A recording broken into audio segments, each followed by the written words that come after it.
Cette chronique est une présentation de Quentin, cabinet conseil. Aujourd'hui, on va parler du choix du consommateur. Le consommateur pour, évidemment, l'assurance de la personne. Donc, on peut dire qu'il y a différents modes de distribution. Puis parmi ces modes-là, la nouvelle mode qui s'en vient, puis qui est déjà à nos portes, c'est Internet. Donc, plusieurs personnes vont choisir d'aller voir sur Internet qu'est-ce qui se passe en assurance de la personne, ce qu'on entend l'assurance vie, assurance invalidité, maladie grave, etc. Et à partir de ce moment-là, les gens vont se faire une idée. La plupart du temps, les gens aiment ça aller voir, justement, pour avoir une petite idée de qu'est-ce qu'on va parler. Puis quand ils rencontrent un conseiller, de cette façon-là, ils sont plus à l'aise pour en parler. Le mode de distribution qu'on a connu depuis toujours, ça a été directement, justement, par un conseiller en assurance. Et ce mode-là, il y a comme deux distributions qui se fait, c'est-à-dire soit directement par une compagnie d'assurance, qui vont avoir leur propre conseiller, qui est parfois un employé, parfois un travailleur autonome, qui va passer, lui, par un cabinet, le dit cabinet qui est un directeur d'agence, finalement, directeur d'agence d'assurance. Ces personnes-là ont la même étude de fait que celui-là qui se dit peut-être comme ce qu'on entendait anciennement, courtier. Aujourd'hui, on a tous le même titre. Pourquoi? Parce qu'on a toutes les mêmes études. Donc, on arrive à peu près toutes aux mêmes conclusions quand on fait nos analyses de besoins.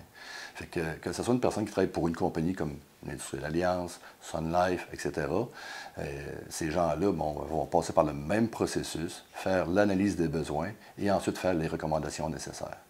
La seule différence qu'il y a avec un conseiller en assurance qui va être autonome, qui passe, lui, par un cabinet indépendant, c'est qu'il va avoir peut-être une offre avec différentes compagnies, mais tout ça pour arriver à combler le besoin. Ça, je dirais que c'est la première chose qu'il faut retenir, c'est ce type de mode de distribution-là.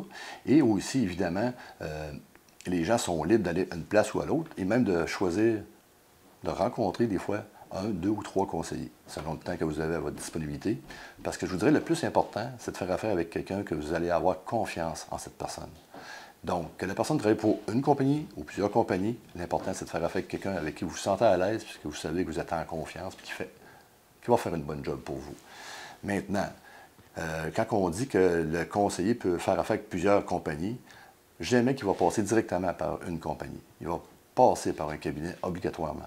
Donc, le cabinet, lui, est-ce qu'il est autonome et qu'il travaille avec plusieurs compagnies ou, comme je disais tantôt, s'il travaille avec une compagnie surtout, donc il va être sa principale compagnie, peu importe la compagnie. De cette façon-là, on sait que c'est l'Autorité des marchés financiers qui va venir tout régler ça. Donc, aujourd'hui, on peut dire qu'on a une meilleure sécurité qu'il y a 20-25 ans. Pourquoi? Bien, justement, depuis 1997, l'Autorité des marchés financiers est là pour gérer toutes les activités qui se font au Québec au niveau de la finance. Donc, les gens qui sont en assurance de personnes, autant qu'en assurance de dommages, que ceux qui vont être des conseillers pour vendre des maisons ou acheter des maisons, toutes ces personnes-là ont des permis et c'est à ce moment-là que l'autorité peut intervenir. Dans la sécurité, ce qu'on peut retrouver aussi, il n'y a pas juste l'autorité des marchés financiers, mais quand on est, je dirais, quand on est face à une situation, est-ce que mon conseiller est correct ou pas correct? Donc, on peut le voir sur le site de l'Autorité des marchés financiers, voir s'il y a déjà eu une plainte. Et il y a aussi d'autres places, d'autres endroits, comme si on va avoir des renseignements, il y a l'ACAP, ça c'est l'Association des compagnies d'assurance de personnes. Donc, eux autres, là, ils ont plusieurs petits livrets d'explications. C'est quoi de l'assurance vie, c'est quoi de l'assurance invalidité, c'est quoi de l'assurance collective. Ils peuvent tous répondre à ce genre de petites questions-là. Il y a aussi l'Autorité des marchés financiers qui distribue beaucoup, justement, de pamphlets promotionnels. Puis si jamais qu'on n'est pas content, qu'on pense avoir une plainte à faire, bien, avant d'aller faire une plainte, des fois, l'autorité, il y a l'ombudsman des assurances de personnes. Donc, on peut appeler là, et ces gens-là sont là pour nous aider.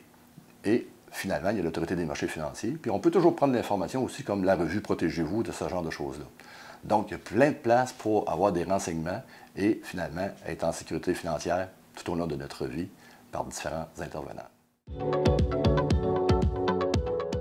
Cette chronique est une présentation de Quentin, cabinet conseil.